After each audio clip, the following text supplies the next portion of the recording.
D'abord, j'espère que vous êtes en pleine forme, que le repas est... C'est toujours redoutable de commencer à 14 heures, hein, quand même. 14 heures, hein, à 14h15, il faut défalquer ce temps. Bien, je vais vous parler de la gestion du temps d'une façon générique, les problèmes qu'on peut rencontrer en la matière. Et l'idée, c'est de faire du temps son allié, ça je ne sais pas, est-ce que c'est un allié ou un ennemi, mais enfin, bon, peu importe. L'idée, c'est surtout de passer du temps subi au temps réfléchi. Après tout, on peut faire ce qu'on veut de son temps, le perdre, hein, ne rien faire, comme Alexandre le Bienheureux, et le faire soit de façon totalement inconsciente, mais là, l'inconscience, en général, est relativement coûteuse, ou de le faire d'une façon consciente. Et c'est ça que je vous propose d'envisager ensemble. Alors, je vous propose d'envisager ça sur 3 axes. Alors, 2 axes, c'est un peu en 3 temps, hein, c'est pas une valse, mais bon. Premièrement, les enjeux. Après tout, pourquoi se préoccuper de la question du temps? Est-ce que ça a une vraie utilité? Est-ce qu'on peut y faire quelque chose? Quelles sont nos principales erreurs? Bon, là, j'en ai cité quelques-unes. Et surtout, je vais vous présenter un modèle, pas du tout dans le détail, puisque c'est quelque chose qui demanderait beaucoup plus de temps, mais de toute façon, les grandes lignes et l'approche et la philosophie du modèle, très pratique, très pragmatique. Et donc, on va sortir de la philosophie ici. Les enjeux. La première chose qui vient quand on parle du temps, on dit time is money, you know. Et donc, c'est vrai que le temps, c'est de l'argent. Si vous passez 2 heures pour faire une prestation, vous ne pourrez pas forcément facturer 2 heures pour une prestation qui était initialement prévue sur 1 heure. En général, ça ne marche pas bien comme ça. Si vous passez 2 fois plus de temps, ça vous coûte 2 fois plus cher. Donc, il y a une réalité économique qui fait que nous ne pouvons pas ignorer. Et sur notre bel hexagone, le coût horaire d'un homme, c'est beaucoup plus cher qu'un pays où le coût est particulièrement faible. Donc on n'a pas le choix, nous avons l'obligation d'être efficace. Une petite chose comme ça, puisqu'on est on parle de chiffres, comme vous le voyez sur le tableau, un simple gain de 5%, finalement, pas énorme, 5%, on gagnerait plus exactement 5%, on ne perdrait pas 5% de notre temps, eh bien ça nous ferait gagner 18 jours par an, 18 jours de vacances. Si on multiplie ça par 20 ans, vous allez gagner un an de vie. Bon, j'ai un peu triché, hein, parce que j'ai calculé 5% sur 24 heures, temps de sommeil compris, hein, quand même. Mais bon, même si on gagne 9 jours, c'est pas si mal. Donc voilà, il y a une notion ici. Stress et temps, ça va ensemble. Hein, on est souvent sous la pression, et là, l'idée, c'est effectivement de sortir de cette pression. Il paraît que si on travaille plus de 55 heures par semaine, mais personne ici ne travaille plus de 55 heures par semaine, j'espère. Selon une revue, je ne sais plus si c'est Nature ou Science, que vous avez dont vous avez peut-être entendu parler récemment, nous constatons une multiplication, je crois, par 3 du risque d'AVC pour quelqu'un qui travaillerait trop ou plus de 55 heures. Alors, autant qu'à faire, j'ai rajouté l'infarctus parce qu'il n'y a pas de raison. Hein.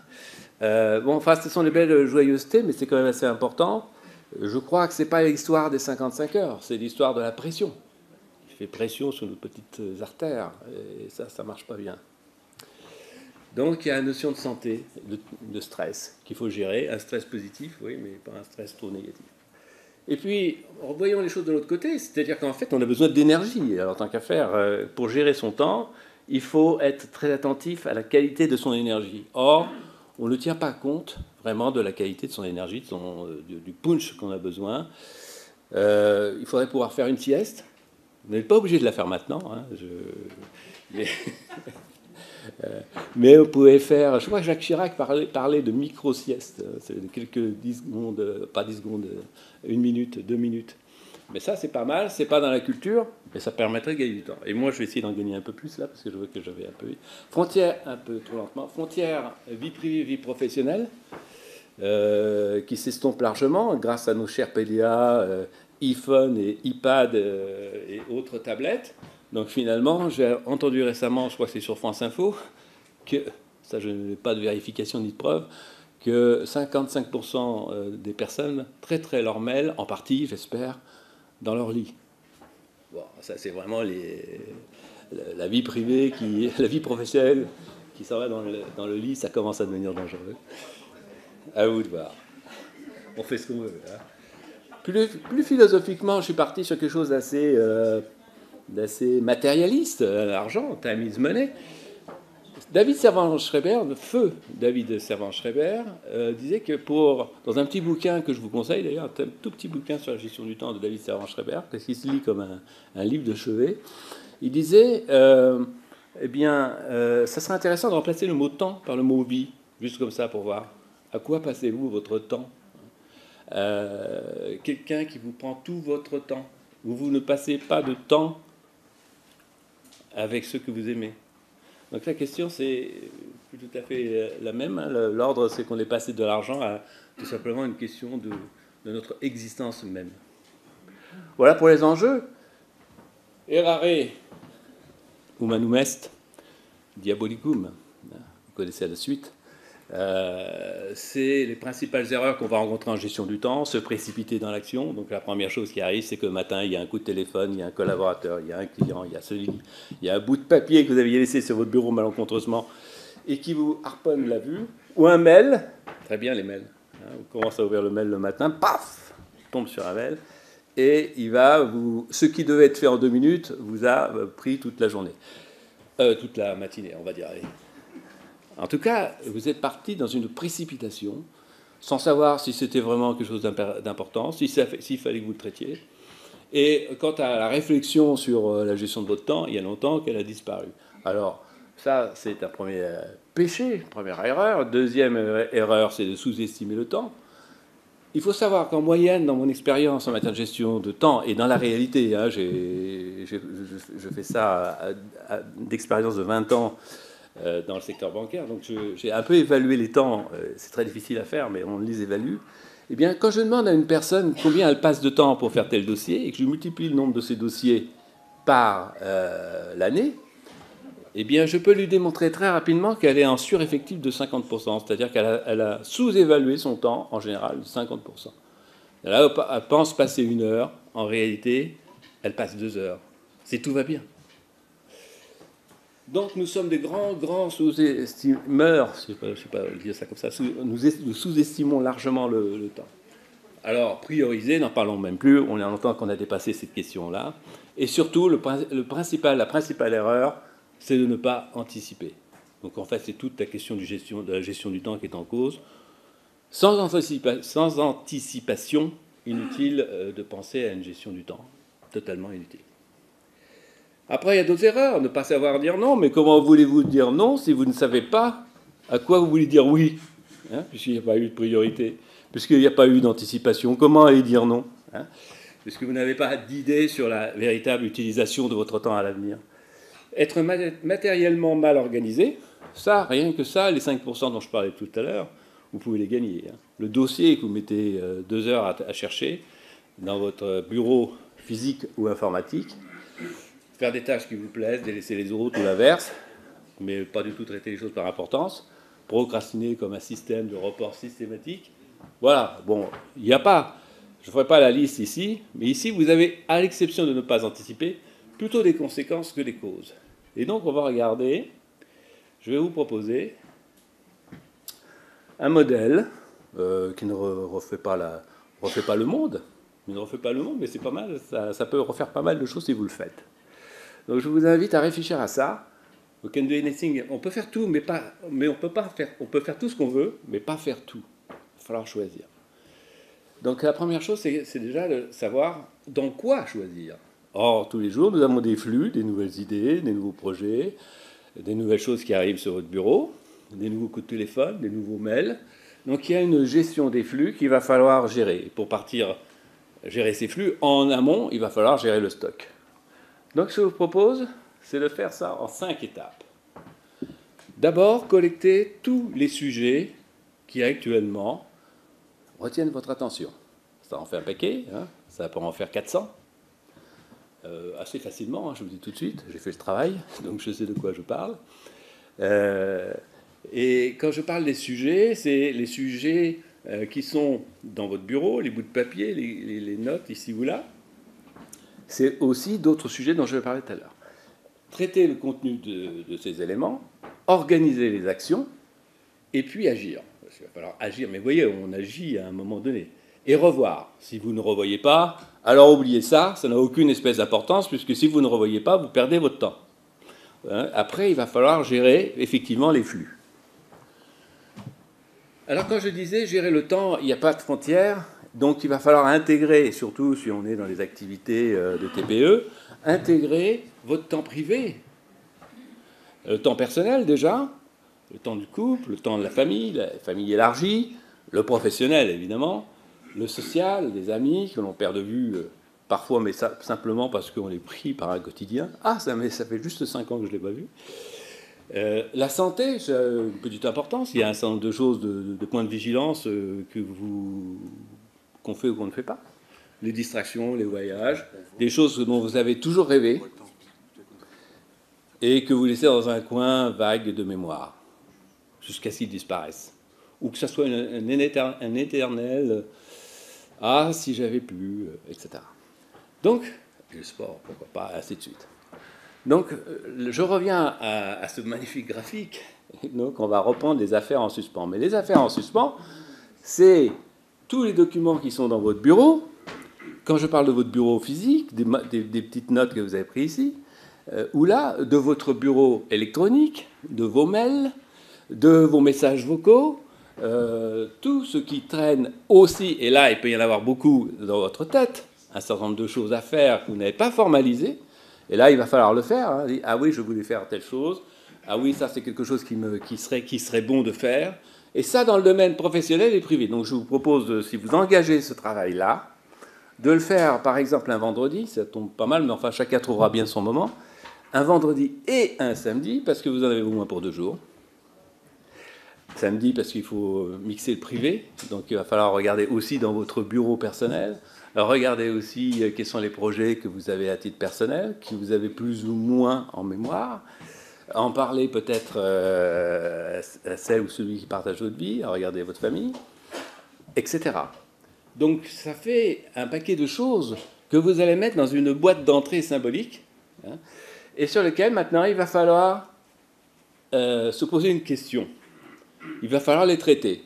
Et la question que vous allez avoir, vous allez prendre pièce par pièce. Hein, ce n'est pas la peine de les classer en amont. De toute façon, c'est déjà le bazar au départ. Donc, prenez le bazar tel qu'il est, hein, et puis prenez feuillet par feuillet et regardez, est-ce qu'une action est nécessaire? Non, non, il n'y a rien à faire. Il n'y a rien à faire parce que d'abord, ce bout de papier n'a plus aucune utilité. C'est un truc qu'il y a 2 ans, hein, quelquefois plus, qui traîne depuis je ne sais combien de temps. Et donc, il était tout simplement à jeter. Hein. Quelquefois, c'est 10, 15, 20% selon le cas, des choses qui sont avérées.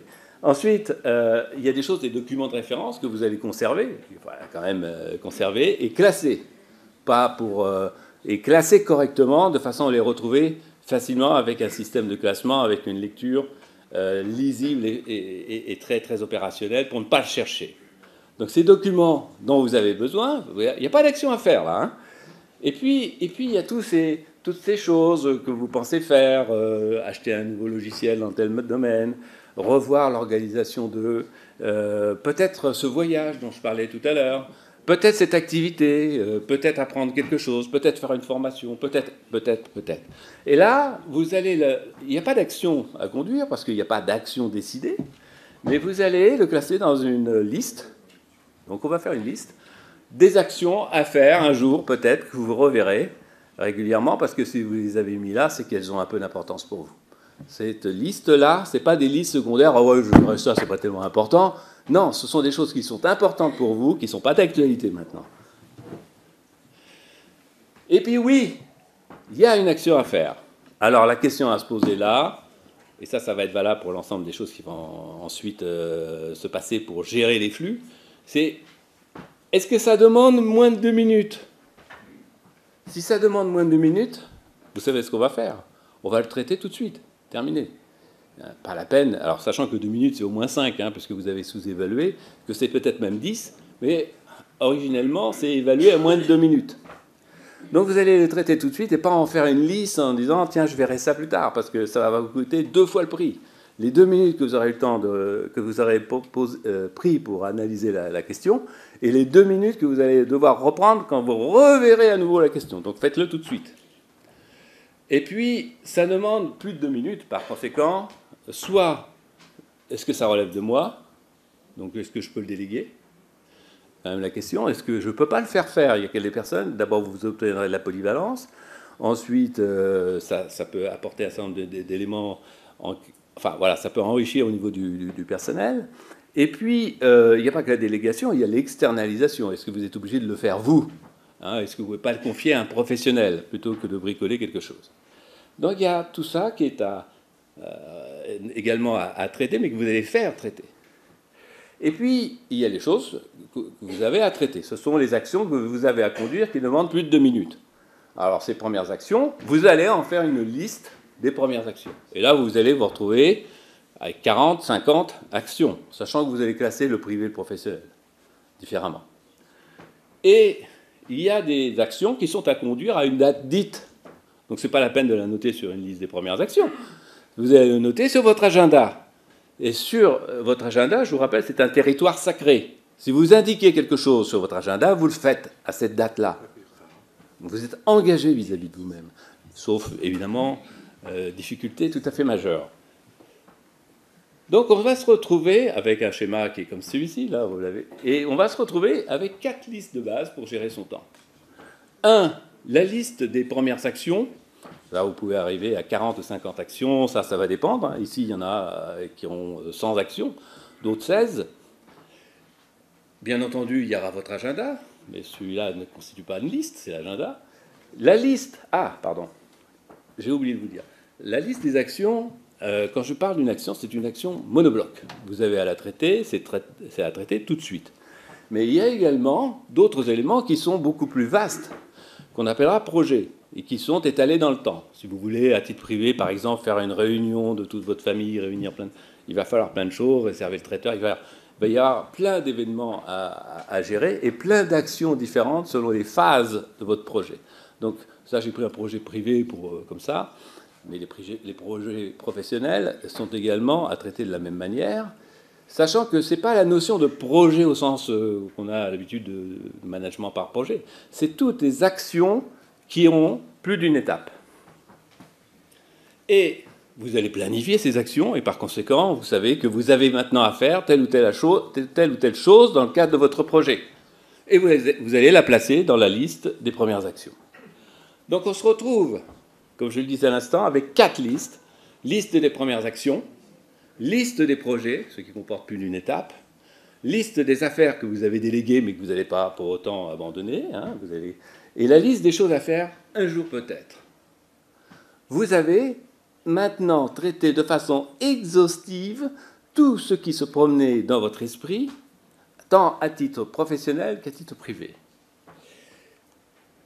Alors pour agir, bien entendu, puisqu'on est dans l'option d'agir, agir, ça veut dire qu'il va falloir tenir un certain nombre de critères. 1, dans quel contexte je suis? Si je suis dans une voiture entre 2 clients, je ne vais pas traiter les choses de la même manière que si je suis à mon bureau.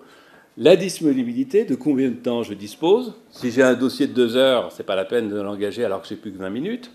Le niveau d'énergie, ne vous engagez pas dans un travail de fond qui nécessite des décisions importantes alors que vous êtes crevé.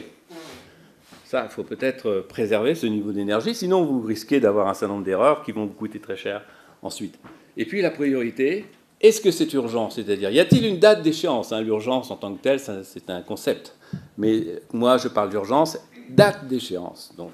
Et est-ce que ça a un degré d'importance pour moi par rapport à ce qui est instinctivement, intuitivement, quelque chose qui est vraiment important, qui est au cœur de mon métier? Et puis tout ça, c'est bien, mais ça ne servira à rien si je ne suivais pas ça. Donc il va falloir garantir la bonne marche de votre système. Sinon, oubliez tout ça. Si ensuite vous ne vous en occupez plus, ça ne sert à rien, vous aurez fait une photo. Donc vous allez avoir, non pas tous les jours, une liste, à revoir votre liste, à revoir hebdomadairement votre agenda, votre liste d'actions, votre liste des projets, votre liste des un jour peut-être, et même la liste des délégués que je n'ai pas mis ici.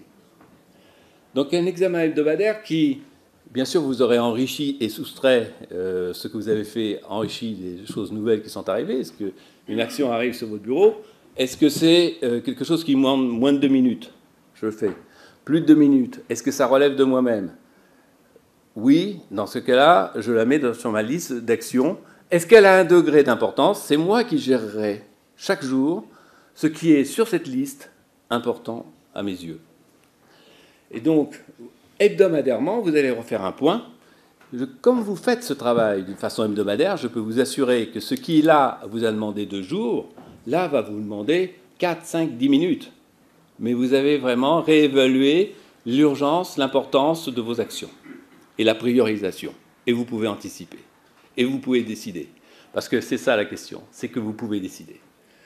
Premièrement, les avantages de la méthode, c'est qu'on met toujours ça sur la liste de premières actions. Je rappelle qu'on ne dit pas le traitement de tel dossier. Non, c'est appeler, téléphoner, écrire. Ce sont des actions précises. Deuxièmement, les actions de 2 minutes plutôt, les actions de 2 minutes, vous les avez traitées tout de suite. Il n'y a plus de liste journalière, ah, je vais faire ça aujourd'hui. Ça, vous ne le ferez pas aujourd'hui. Vous ne savez pas. Vous en ferez peut-être moins, parce qu'il y a les imprévus, que vous avez maintenant prévus. Et il y a, au contraire, des choses que vous ferez en plus. Parce qu'on peut avoir aussi des bonnes surprises dans l'autre sens. Et puis, l'autre avantage de la méthode, c'est que plutôt d'avoir cette impression bizarre, de traiter au jour le jour une partie de ce qui semble être important, à titre professionnel d'abord, mais en oubliant tous les aspects privés, sociaux et autres vous concernant, vous avez toujours un peu cette impression que vous maîtrisez, mais pas tout à fait, pas tant que ça, avec un sentiment d'oubli, de perte de contrôle, que vous n'avez plus là, puisque vous avez fait une liste exhaustive, si jamais vous avez oublié quelque chose. Si jamais quelque chose vous revient, si jamais il y a quelque chose de nouveau, vous allez l'ajouter, mais vous ne serez jamais avec quelque chose dans votre tête. Tout est externalisé et formalisé. Tant que ça n'est pas formalisé, ça n'existe pas. Donc, et enfin, il n'y a pas ce sentiment d'oubli, il y a une approche globale, et là vous tenez compte de votre vie privée, vous l'avez intégrée dès le départ.